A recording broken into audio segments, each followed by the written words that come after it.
Jobs کے لیے. Jobs کے لیے. اب پرائیویٹ سیکٹر کیسے جابس کریٹ کرے گا؟ اس کو بجلی ملے گی تو جابس کریٹ ہوں گے. پبلک سیکٹر کے لیے کیا ممکن ہے اتنی بڑی تعداد میں جابس؟ دیکھیں دنیا بھر میں ماڈل بدل گیا ہے اکانومی کا. دنیا بھر میں ماڈل یہ ہے کہ پرائیویٹ سیکٹر گروتھ میں انجن آف گروتھ ہوتا ہے, لیکن وہاں پرائیویٹ سیکٹر کو ساری پروٹیکشنز اور فیسلٹیز دی جاتی ہیں کہ جس کے اوپر وہ انڈسٹری چلتی ہے.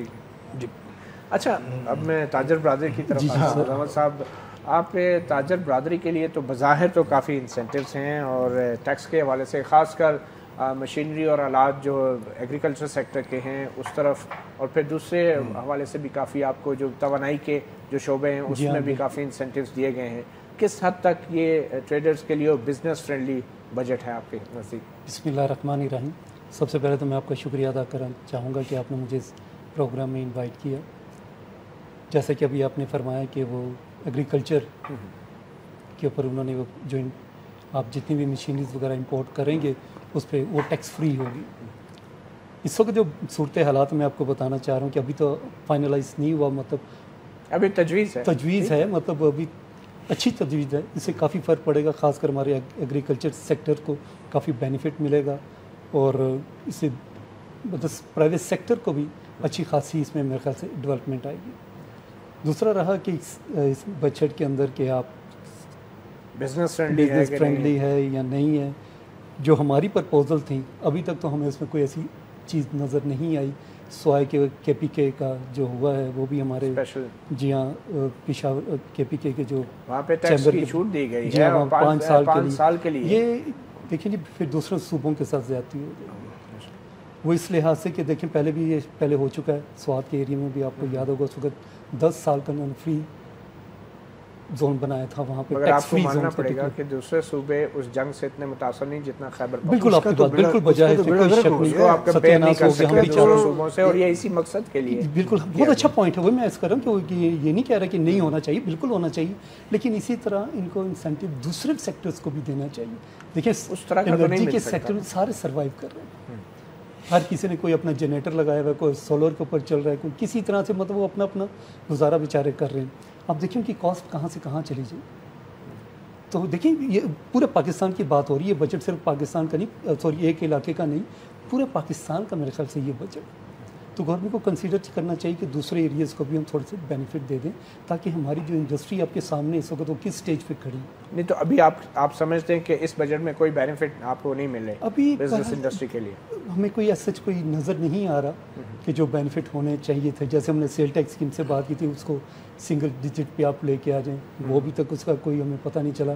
پھر آپ ٹریڈرز کی بات کر رہے تھے کہ جی وہ ان کو ٹیکس نیٹ پہ لے کے آنا چاہیے. ہم نے چھوٹی سی ایک بات کی تھی کہ جو آپ کا ٹیکس فارم ہے اتنا کمپلیکیٹڈ ہے کہ عام آدمی اس کو بھر نہیں سکتا. آپ صرف لاہور, کراچی, اسلام آباد کو کنسیڈر نہ کریں, آپ چھوٹے دور علاقوں میں چلے جائیں, گجرانوالہ, فیصل آباد, سیالکوٹ, وزیر آباد, سکھر, ملتان چلے جائیں. اور اب جب انہیں بینکوں میں جا کے زیادہ ٹیکس دینا پڑے گا نان فائلرز کو, تو وہ تو اور زیادہ ان کے لیے مصیبت ہوگی, اور آپ نے کمپلیکیشن پیدا کر دی. وہ بیچارہ تو کنفیوز ہو گیا کہ میں کیا کروں, ٹیکس نیٹ پہ آؤں کہ نہ. ہم نے ان کو یہ تجویز دی تھی کہ اس کو آپ خدا رہا ہے سمپلیفائی کر دیں, دوسرا اس کو اردو میں ٹرانسلیٹ کر دیں. آپ دیکھیں گا آپ کا ٹیکس نیٹ آٹومیٹکلی بڑھ جائے. بیسک چیزیں بھی نہیں کی گئی. نہیں ہوئی نا سر, وہی تو ہم کہنے کا ہمارا مقصد ہے کہ اتنی بڑے بڑے پوائنٹس آپ شو کر رہے ہیں, بیسک 2 چھوٹی چھوٹی چیزیں تھیں. ٹھیک.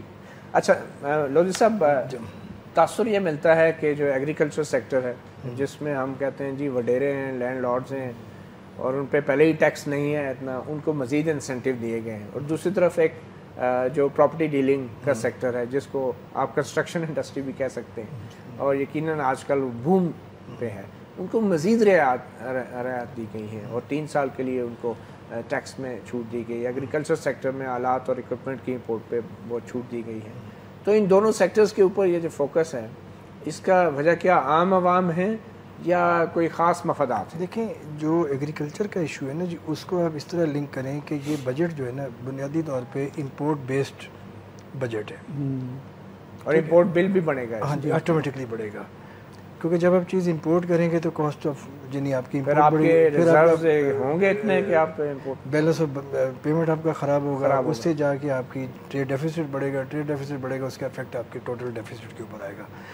اس بجٹ میں آپ دیکھیں کتنی افسوسناک بات, جو حالانکہ overall budget is fine, یعنی میں آنیسٹلی آپ کو بتاؤں کہ بجٹ میں کوئی اتنا بڑا نہیں ہے, لیکن صرف اس کے اندر ایک ٹیکنیکل ان سے ہوئی ہے، پرائرٹیز کا ایشو ہے کہ ایکسپورٹس کے اوپر ابھی بھی ہم $25 بلین کا ٹارگٹ لگا کے رکھیں. بھئی آپ ایس ایم ای سیکٹر کو پروموٹ کریں، اس کو انسینٹیو دیں کہ تم اپنا رومال، اپنا دوپٹہ، اپنی چادر، اپنی ساکس، اپنی کیپ یہ تیار کرو اور اس ریجن میں لے جاؤ، تمہیں اتنی ٹیکس وہ ریلیف ملے گا. ایگریکلچر کا یہ ہے کہ میں کل فائنانس منسٹر کو ان کی اکنامک سروے والی میٹنگ میں اوپنلی کہا تھا کہ ڈار صاحب اس وقت رورل اکانومی جو ہے وہ کرائسس میں ہے، وہاں سب سے زیادہ پاورٹی ریشو ہے. یہ آن دی ریکارڈ میں نے کل یہ بات کہی تھی. وہ اس لیے کہی تھی کہ رورل سیکٹر اس وقت واقعتاً برے حالات میں، اس کی ویٹ کی جو پرائس ہے اس کے پاس وہ نہیں مل رہی، اگر مل رہی ہے تو اس سے اربن کو بینیفٹ ہو رہا ہے، اگر کوئی سبسڈی ہوتی ہے تو اس کو فارمر. اس کے لیے کیا آپ سمجھتے ہیں کہ یہ جو ایگریکلچر سیکٹر کو انسینٹیو دی گئی ہیں، کیا اس سے رورل سیکٹر کو کوئی انسینٹیو نہیں ملے گا؟ لیکن یہ جا کے بینیفٹ 6 مہینے کے بعد شروع ہوگا، تھرڈ کراپ کے بعد. ایک چھوٹی سی بریک لیتے ہیں اور بریک کے بعد ہم یہ سوال ایک بار پھر مہمانوں سے ڈسکس کر رہے ہیں کہ عام عوام کے لیے اس بجٹ میں کیا ہے.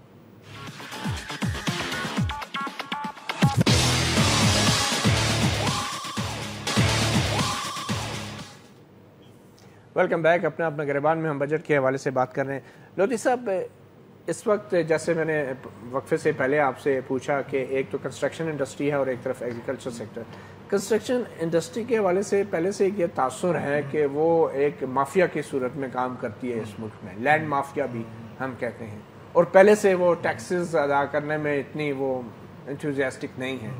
تو یہ جو انسینٹیو دیے گئے ہیں، اس کے بعد اس طرح کی انڈسٹری جو ہے کنسٹرکشن انڈسٹری وہ کتنی پاورفل ہو سکتی ہے اور عام لوگوں کے لیے کیا وہ واقعی بینیفیشل ہے؟ دیکھیں دو چیزیں، جہاں تک کنسٹرکشن انڈسٹری کا ہے نا، اس کے اندر کوئی 32-33 انڈسٹریز آ جاتی ہیں، چھوٹی موٹی اسمال میڈیم اسکیل کی بڑی انڈسٹری. اس کے اندر تو جابس کریٹ ہوتی ہیں اور اس کی گروتھ کا افیکٹ بھی سوسائٹی پہ آتا ہے. میڈیم اسکیل کی جو سوسائٹی ہے، مڈل کلاس کی جو اس کا بینیفٹ. لیکن الٹیمیٹلی جی جہاں تک یہ پراپرٹی مافیا کی بات کر رہے ہیں آپ، اس کا جو مجھے سمجھ آئی ان کی بات، اس کے پیچھے ان کی فلاسفی یہ ہے کہ انسینٹیو دو، ڈاکومنٹڈ کرو لوگوں کو. اس وقت بے نامی پراپرٹیز جو ہے نا جی، مائنس DHA ایریاز، پاکستان میں 70% جو بے نامی پراپرٹیز ہیں، مطلب وہ جو شخص خریدتا ہے اس کے نام پہ پراپرٹی نہیں ہوتی، اس کے نام پہ ہوتی ہے، اس کے بعد وہ چلی جاتی ہے پاور اٹارنی کے اوپر.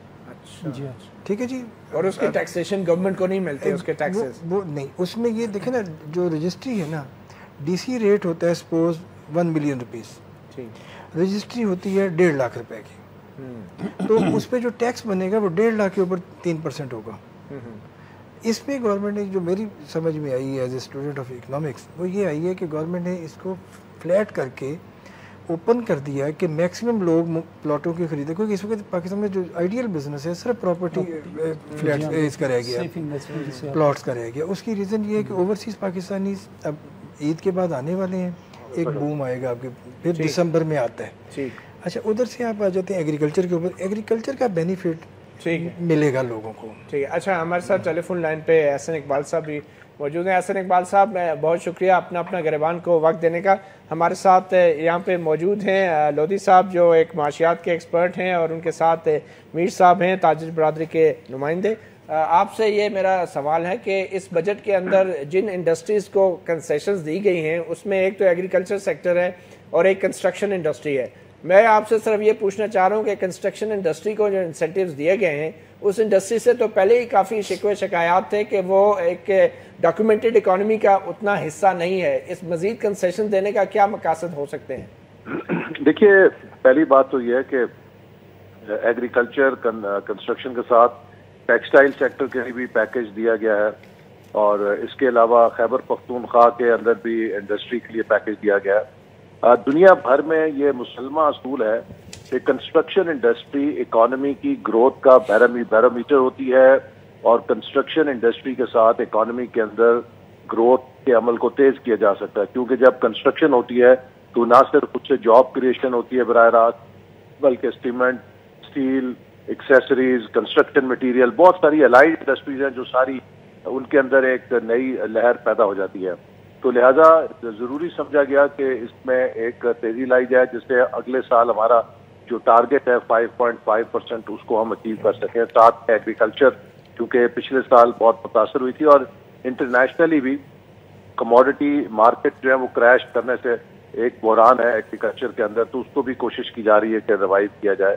پھر ساتھ کے ساتھ ٹیکسٹائل سیکٹر بھی ہماری نسبتاً کچھ اس میں کمپیٹیونیس کے ایشوز تھے, اس کے لیے بھی کچھ مراد دی گئی ہیں. ایکسپورٹ سیکٹر کے لیے بھی مراد دی گئی ہیں تاکہ ہمارے ایکسپورٹرز نسبتاً زیادہ کمپیٹیو ہو سکیں, جو ان کو مسائل اس وقت دشواری کا سامنا کرنا پڑا ہے. دنیا کی مارکیٹس میں کمپٹیشن زیادہ ہو گیا ہے. احسن اقبال صاحب, کوئی اندازہ یا کوئی ایسٹیمیٹ کہ جتنے انسینٹیوز آپ ان انڈسٹریز کو دے رہے ہیں اس سے کتنی امپلائمنٹ جنریٹ ہوگی؟ کوئی ایسٹیمیٹ آپ کی گورنمنٹ نے کوئی ریسرچ کی؟ دیکھیے ہمیں اس وقت جو ہے نا تقریباً 1.5 ملین جابس کی ہر سال ضرورت ہے جو نوجوان مارکیٹ میں آ رہے ہیں, اور اس لیول پہ جانے کے لیے ہمیں اکانومی کو 7% یا پلس پہ گرو کرنا ہے. تو آپ اگر 1.5 ملین 15 لاکھ جاب ہر سال کریٹ کرنا چاہتے ہیں تو 7% کی گروتھ ٹارگیٹ ہمیں لینی پڑے گی. تو اس لیے ہم اس طرح جو 4.2 ہے اس سے اگلی دفعہ ٹارگیٹ کر رہے ہیں 5.5, پھر 6.5, پھر آگے 7.5.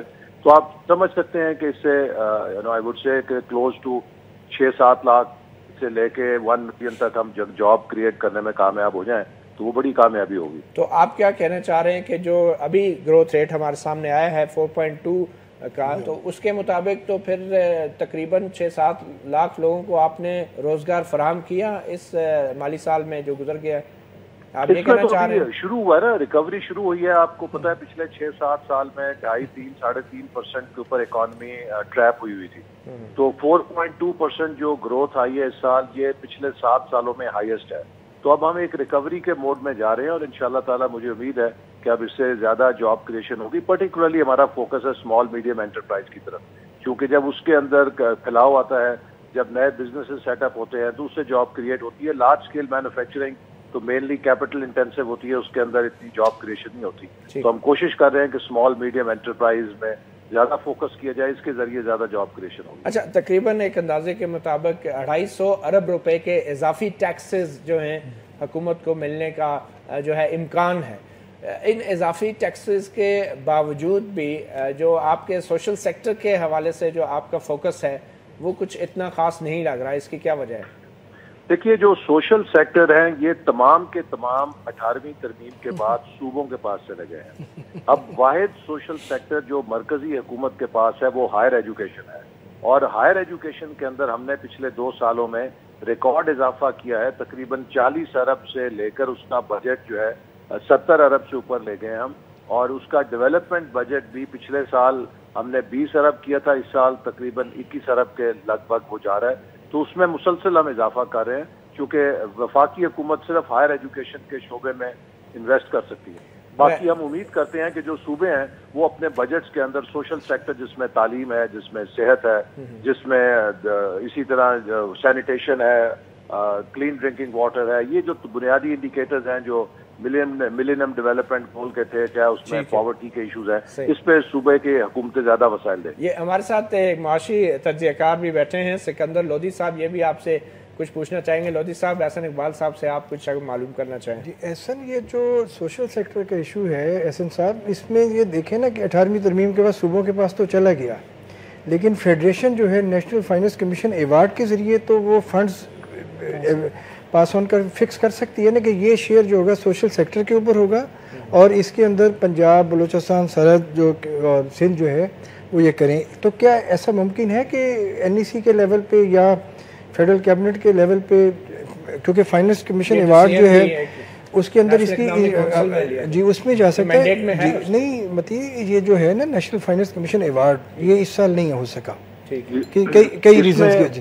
تو اگر یہ اس پلیٹ فارم پہ لیا جائے, اور اس کے اندر ایک زمانے میں 10% ہوتا تھا development fund for the Balochistan اور یہ وہ سارا, اس کے اندر تھوڑی سی ایک ایفرٹ کر کے کانسٹیٹیوشنل امینڈمنٹ کر کے, یا جو راستہ بھی اس میں ترمیم کی ضرورت پڑے گی, آپ خود ہی کہہ رہے ہیں. اینی وے, اس میں سکندر وہ یہ ہے کہ ابھی جو NEC ہوئی تھی اس میں پرائم منسٹر نے بھی اس چیز کو ریز کیا تھا, اور میں نے بھی وزرائے اعلیٰ سے ریز کیا تھا کہ پاکستان کے ڈیولپمنٹ کے اندر ایک بہت بڑا امبیلنس ہے کہ ہمارے اکنامک انڈیکیٹرز تو نسبتاً کچھ ریزنیبل یا مناسب ہیں, لیکن سوشل انڈیکیٹرز میں ہم دنیا کے پسماندہ ترین ممالک میں فال کرتے ہیں، لہٰذا تمام چیف منسٹرز کی توجہ اس طرف مبذول کرائی گئی تھی کہ وہ اپنے اپنے صوبوں کا جو بجٹ بنا رہے ہیں اس میں سوشل سیکٹرز کو پروٹیکٹ کریں اور اس میں زیادہ سے زیادہ خصوص تعلیم کے شعبے میں وسائل دیں، اور ان سب نے حامی بھری تھی۔ میں امید کرتا ہوں کہ اب اس پہ کافی ریئلائزیشن ہے سب کی، ہمیں سوشل سیکٹر کے اندر انویسٹ کرنا ہے اور اپنی کمپنی پہ قابو پانا ہے، تو اس میں بہتر نتائج آئیں گے۔ جو ہے اس کا کتنا شیئر ہے؟ ہاں یہ چائنیز کا بھی پوچھنا چاہ رہے ہیں لودھی صاحب، آپ پوچھ رہے ہیں۔ احسن صاحب یہ جو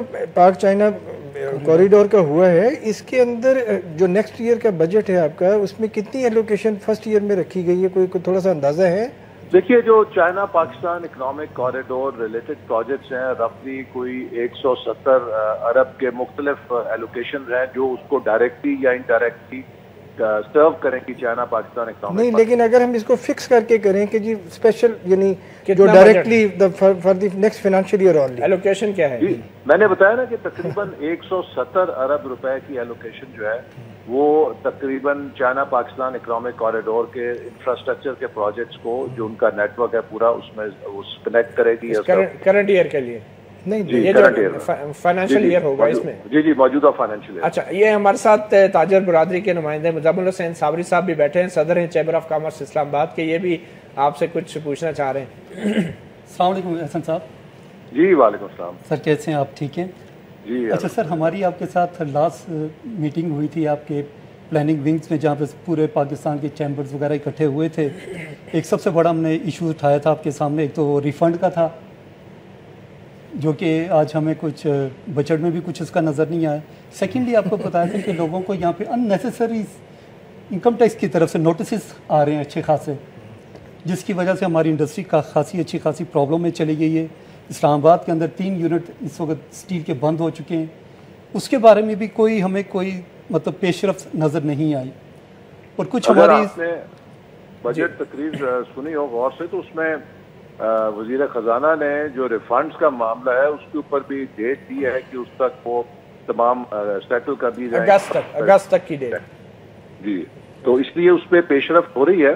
اور جہاں تک ٹیکس کی چیکنگ کا سوال ہے، اس میں بھی پرائم منسٹر نے FBR کو ہدایت کی ہے کہ اس بات کو یقینی بنائیں کہ کیونکہ دیکھیے جب ڈاکومنٹیشن کرنی ہے تو اس کے لیے ضروری ہے کہ اکاؤنٹ جو ہیں ان کو ٹرانسپیرنٹ رکھا جائے، لیکن کسی قسم کی ہیرسمنٹ کی اس میں شکل نہیں نکلنی چاہیے۔ اس بارے میں FBR کو خصوصی ہدایت کی گئی۔ مزمل صاحب تو یہ کہہ رہے ہیں حسن صاحب کہ جو انکم ٹیکس کا جو فارم ہے وہ بھی انگریزی میں ہوتا ہے، ایک عام تاجر اس کو کیسے فل کرے گا؟ ابھی تک اردو میں فارم بھی بقول ان کے نہیں تیار کیا گیا انکم ٹیکس والے کے لیے۔ سر ہم نے یہ سارے میجرز وہ ٹیکس فرینڈلی ایک کلچر بنانے کے زمرے میں لا رہے ہیں، اور نہ صرف یہ کہ ٹیکس فارمز کو اردو میں کرنے کی ضرورت ہے بلکہ اس کے ساتھ ساتھ لوگوں تک ریچ آؤٹ کرنا چاہیے۔ جس طرح امریکہ میں جب ٹیکس کا وقت آتا ہے تو ان کے بوتھ لگے ہوتے ہیں بڑی بڑی شاپنگ مارکیٹس کے اندر، شاپنگ مالز میں، تو بڑے بڑے جو مرکز ہیں پبلک پلیسز، وہاں پہ لوگ جا کے لوگوں کو سرو کرتے ہیں، ان کی ٹیکس کی معلومات دیتے ہیں، ان سے ٹیکس ریٹرن کے بارے میں ترغیب دیتے ہیں۔ تو حکومت بھی اسی طرح کی کیمپین پہ کام کر رہی ہے جس سے ہم لوگوں کو ریچ آؤٹ کریں گے اور ایک ٹیکس فرینڈلی کلچر ملک کے اندر پروموٹ ہوگا۔ احسن صاحب، لودھی صاحب نے کچھ دیر پہلے کہا تھا کہ یہ بجٹ لگتا یہ ہے کہ یہ امپورٹ اورینٹڈ بجٹ ہے، مطلب درآمدات اس میں زیادہ ہوں گی اور ہمارا امپورٹ بل بھی سویل کرے گا، تو اس میں ٹریڈ ڈیفیسٹ بھی بڑھے گا ہمارا۔ تو جتنی آپ نے کنسیشنز دی ہیں، چاہے وہ توانائی کے شعبے میں، چاہے وہ ایگریکلچر سیکٹر میں جو اکوپمنٹ اور آلات اور مشینری کے لیے ہیں، تو اس کے بعد تو ہمارا امپورٹ بل بڑھے گا، تو پھر یہ 1 سال کے بعد امپورٹ بل کہاں پہ سٹینڈ کرے گا؟ دیکھیے جہاں تک امپورٹس کا سوال ہے، دیکھنا یہ ہے کہ امپورٹس کی نوعیت کیا ہے۔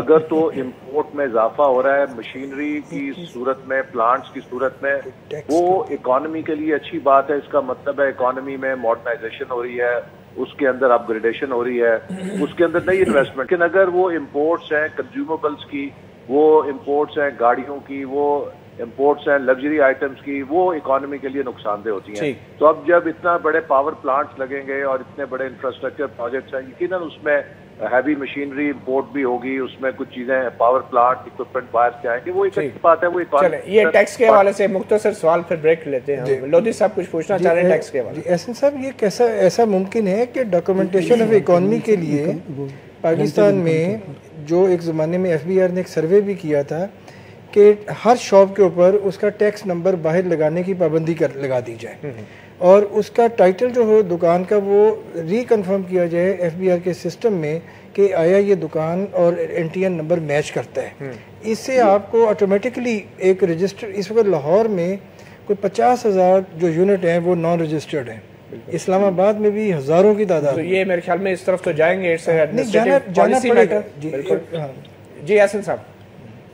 جی اس طرح کی بہت سی تجاویز زیر غور ہیں، جیسے کہ یہ بھی تجویز ہے کہ NTM نمبر ختم کر دیا جائے اور CIMSE کو ہی ٹیکس نمبر بنا دیا جائے، جس سے بہت آسانی ہو جائے گی چیزوں کو.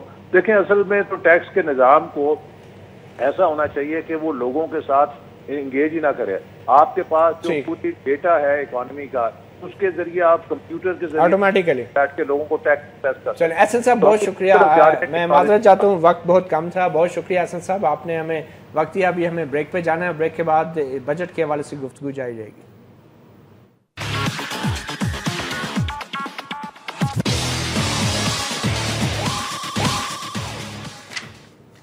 Welcome back. اپنا گریبان میں ہم آج پیش ہونے والے بجٹ کے حوالے سے بات کر رہے ہیں. جناب صابری صاحب، بلکہ میں آپ کی طرف ہی آؤں گا. ابھی یہ جو ٹیکس کے کلچر کی بات ہو رہی تھی کہ ریفارمز بھی کرنے کی کوشش کی جا رہی ہیں، اور احسن اقبال صاحب کا بھی کہنا تھا کہ ہم مختلف طریقوں پہ غور کر رہے ہیں. کس حد تک ٹیکس کے کلچر کو بہتر بنایا جا سکتا ہے، اور یہ کیا حکومت جو ہے ہر سال ٹیکس نیٹ کو بڑھانے کی جو بات کرتی ہے، یہ کیوں نہیں نیٹ کو ایکسپینڈ کر پاتی؟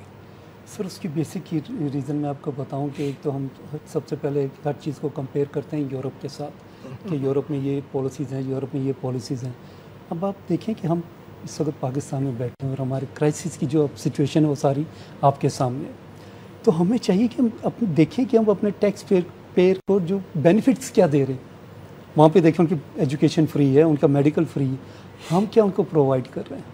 وہ ٹیکس آئے گا تو دیں، آتا ہی نہیں ہے. ٹھیک. اب آپ خود سوچیں کہ آپ نے اتنے کمپلیکیٹڈ جو اس کا جو فارم ہے وہ بنایا ہوا ہے، میرے جیسا بندہ اس کو نہیں پڑھ سکتا. خدا نہ خواستہ میرے سے اس پہ غلطی ہو جائے. کہہ دیا کہ کر رہے ہیں، اردو میں بھی کر رہے ہیں. سر وہ جب کریں گے تو آپ دیکھیے گا آٹومیٹیکلی یہ ساری پبلک جو ہے ٹیکس نیٹ پہ آ جائے گی.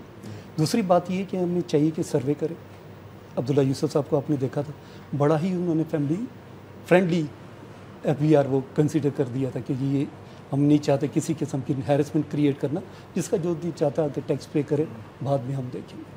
تو اس طرح کی ان کی پالیسیز ان کو اڈاپٹ کرنی پڑیں گی تاکہ پبلک کو فیل ہو کہ جی دیر از سم بینیفٹ فار. لیکن یہاں پہ تو یہ فورس بھی کر رہے ہیں نا اب نان فائلرز کو، کہ جو بندہ جو بینک میں جاتا ہے، اگر ایک لیٹ سے سرکاری ملازم ہے، اس کی انکم ٹیکس کے اس سلیب میں وہ نہیں آتا کہ وہ دے، مگر جب وہ بینک جا کے جمع کرائے گا تو کیا اس پہ بھی وہ پھر ہوگا، کیونکہ وہ سبمٹ نہیں کرتا، اس کا NTN نمبر نہیں ہوگا.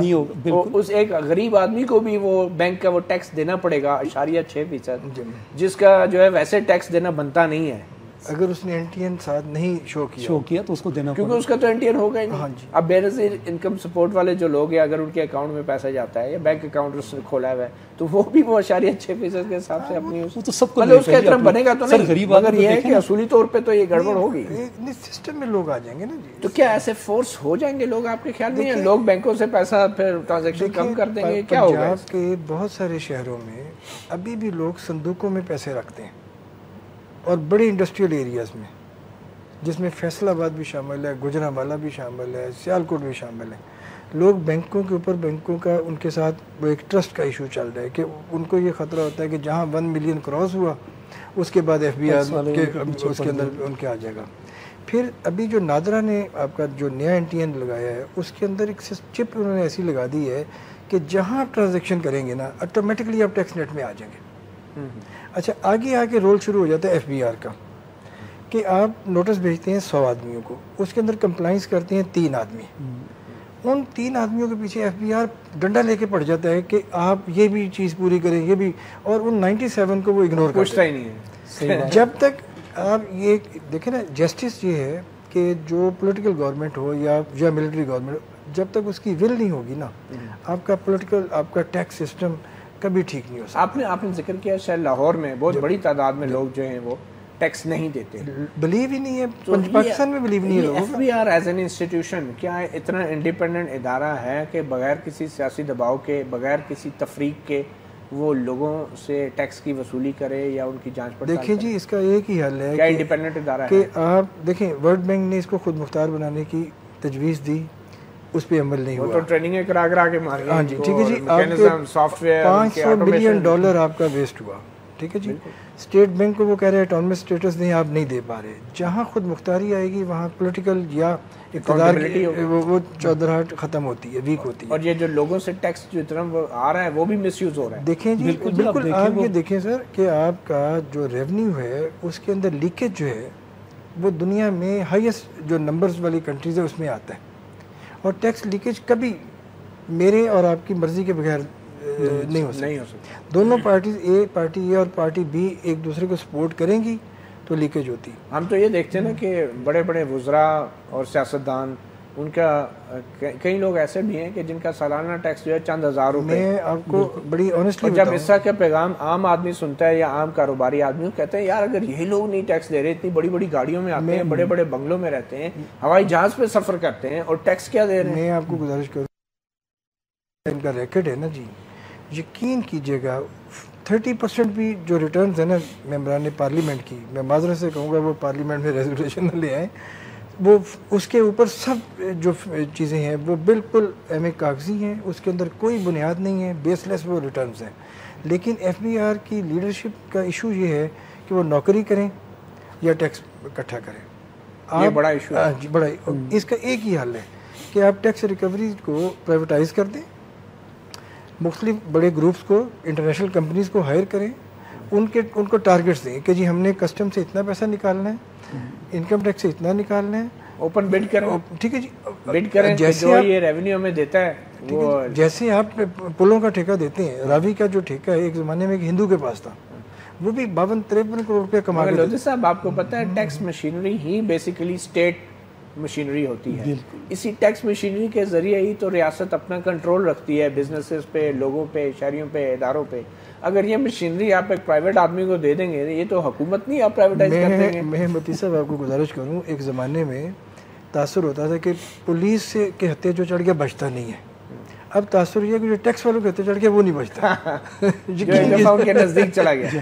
میں ان کی بات سے بالکل سیکنڈ کروں گا کہ اگر آپ ایف بی آر کو پرائیویٹائز کر دیں, ہمارے ہی ایک بزنس مین ہے بڑے معروف قسم کے, انہوں نے احسن صاحب کی موجودگی میں کہا تھا کہ اگر یہ مجھے ایف بی آر 3 سال کے لیے دے دیں تو میں اس کی جو ریونیو ہے اس کو ٹرپل کر دوں گا, اور اگر نہ ہوا تو مجھے کسی بھی چوک پہ کھڑا کر کے مجھے پھانسی. دیکھیں جی ورلڈ بینک نے نواز شریف صاحب کے 97-98 والے پیریڈ میں آفیشیل سٹڈی کر کے کہا تھا کہ پاکستان کے سسٹم میں 1500 بلین کا ریونیو اکٹھا کرنے کی کیپیسٹی ہے ایڈیشنل. اس وقت ہمارا 1800 کے قریب ٹارگٹ ہوتا تھا.